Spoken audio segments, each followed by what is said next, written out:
Halo teman-teman, Rendar Kudarto, welcome back to my channel. Teman-teman, kali ini saya mau sharing film The Locksmith. Jadi tentang tukang kunci yang jago, yang ahli di suatu negara bagian yang kecil.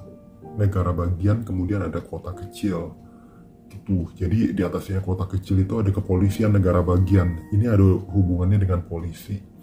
Dimana pelakunya itu ingin baru menikah sama polisi wanita di Amerika. Ini hanya cerita film ya, fiktif. Jadi dia sudah menikah, dia punya anak, dan dia tidak mau sampai keluarganya, anaknya kekurangan, sehingga dia sama temennya, sama seorang polisi korup itu merancang aksi pencurian. Karena si ini yang pelakunya ini, dua orang selain polisi adalah ahli kunci.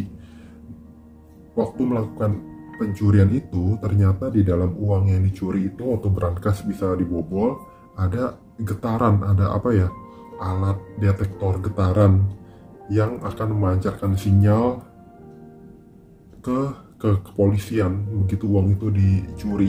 Jadi ada sebutannya tuh, pemancar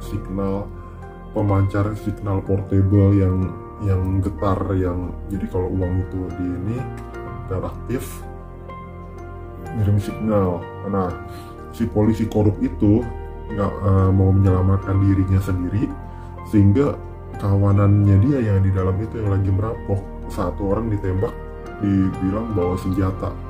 Padahal dia hanya mau ngurangin beban, dia hanya mau ngurangin bobot pelaku, sehingga dia bisa ngatur keselamatannya dia sendiri, si polisi itu yang korup digambarin.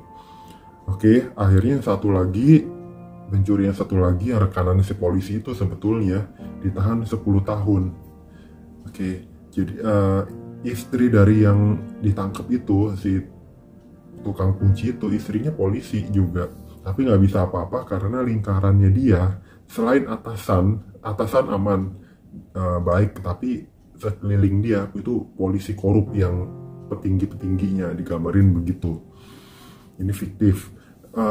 Kemudian ya udah, setelah 10 tahun berlalu, suaminya dia walaupun yang ditangkap itu, walaupun istrinya polisi, tetap polisi lain itu tetap berani hajar dia, jangan buka mulut. Bahkan ada 2 orang lagi baru udah dilatih lagi buat ngebungkam itu orang supaya nggak macem-macem, padahal istrinya polisi. Kemudian yang tertembak dahulu itu diajak oleh si yang di penjara 10 tahun ini. Jadi suami atau kakak dari perempuan itu udah dianggap keluarga semua. Itu ada yang selamat, kan ketembak, tapi si yang di penjara 10 tahun ini selamat. Nah, tapi jadi nimbulin dendam di hati perempuan yang mana adik atau suami, atau bisa dibilang adik atau enggak istri dari yang tertembak oleh polisi korup itu dendam juga. Dan dia karena ditinggal oleh orang yang terkasih, dia jadi nggak punya pekerjaan, sehingga terpaksa masuk ke dunia prostitusi, digambarin. Di dunia prostitusi itu ya disiksa segala, digambarkan kan, sampai di luar dari itu si ininya yang ditahan 10 tahun akhirnya bebas, anaknya sudah besar, dan diajarin tuh cara ngebuka gembok, ngebuka borgol, ngebuka kunci pintu, itu diajarin semua sama bapaknya yang telah ditahan 10 tahun dan telah bebas. Sampai suatu ketika, karena April yang suaminya itu atau adiknya itu atau kakaknya itu tertembak, itu minta uang karena dia sudah di prostitusi itu karena terpaksa, karena butuh uang, karena yang tadi kakaknya itu atau suaminya tertembak. Akhirnya ngerancang lagi, dia mau hajar, ngebunuh si pelaku mucikari, si yang ini ngebuat dia masuk ke dunia prostitusi dan mukulin dia, sekaligus dia dendam sama orang yang ngajak sehingga orang tersayangnya dia itu terbunuh. Dia ngajak itu polisi korup itu telah pensiun tapi tetap punya pengaruh dan punya kekuatan karena di kepolisian dia bisa ngejebak orang macam-macam digambarin. Akhirnya yang mucikarinya dia itu dibunuh sama si polisi korup. Kemudian yang ngajak kakaknya itu sehingga kakaknya terbunuh juga mau ditembak. Padahal itu dia udah mau ngebantu untuk ngasih uang ke si April ini untuk dia bisa pergi dari prostitusi dengan uang $500,000, $500,000. Tapi dia jadi mau hajar, biar dia nggak diuber, dia hajar mucikarinya. Dia ngelepasin dendamnya itu, biar nggak dendam dia mau tembak si pelakunya itu yang ngajak kakaknya itu. Jadi kadang-kadang orang itu bukan dibilang dendam lagi, tapi kadang-kadang dia nggak tahu apa yang harus dilakukan. Dia kehilangan arah, dia jadi ketakutan sendiri, dia jadi worry, khawatir kalau nanti dia ketahuan, dia jadi seperti kebablasan tuh, kesetanan, jadi kepengen ngabisin semua. Dia jadi bingung apa yang dia udah lakuin, apa yang dia belum lakuin, bingung semuanya. Termasuk si polisi akhirnya ditembak sama si istrinya, si yang ini di penjara 10 tahun. Kemudian wakil-wakilnya itu udah diserahin nih informasi dari temen si ini April yang prostitusi, dijebak ke prostitusi itu dibocorin. Jadi itu kan lingkaran itu tembok yang berbisik atau jaringan yang berbisik atau teman-temannya banyak saksi kan. Kenapa begini, kenapa begitu, kenapa ini kira-kira menghilang, kenapa kok tiba-tiba menghilang orang ini. Itu banyak saksinya teman-teman. Jadi kita mikir-mikir kalau mau berbuat sesuatu, banyak mata-mata di sekitar kita. Jadi ya kita kalau jangan sampai melakukan kesalahan yang terlalu fatal banget ya teman-teman, gitu aja.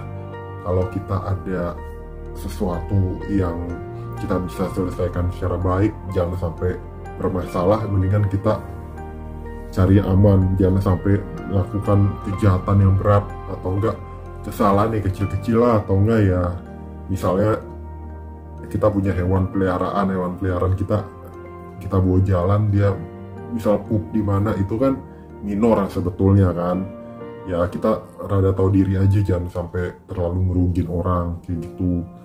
Nah tapi kalau soal ini udah soal prostitusi, mukulin, kekerasan, pembunuhan yang disengaja ya, kemudian udah mau ngebunuh lagi karena takut, udah gitu lapar duit, mau uang lagi. Akhirnya itu si wakilnya itu terbunuh dengan catatan kriminal. Si polisi korup yang telah pensiun juga ditembak. Yang dendeman itu, adik dari yang tertembak itu perempuan dendeman dan karena masuk prostitusi dan dendam sama yang ngajak, sehingga kakak atau keluarganya terbunuh juga dendam, jadi mau ngebunuh lagi. Tapi akhirnya Dian itu diingetin nama istri dari istri dari yang di penjara 10 tahun, udah jangan begitu, nyesel aja, serahkan diri, jangan begitu. Akhirnya dia bertobat, jadi dijatuhin senjatanya, akhirnya dia masih selamat, cuma ditahan.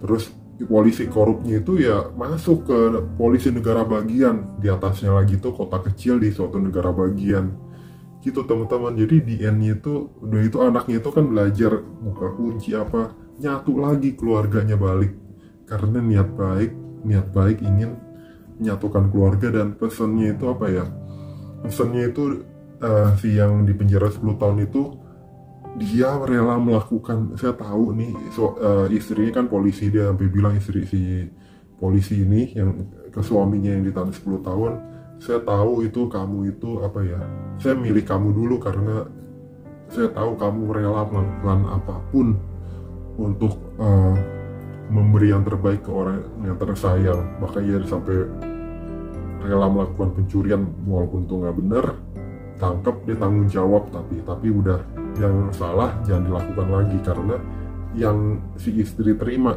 penderitaannya itu luar biasa. 2 kali harus melakukan pekerjaan double demi apa ya, demi bisa menghidupi anak, dan beban karena kehilangan suami yang harus dipenjara kayak gitu.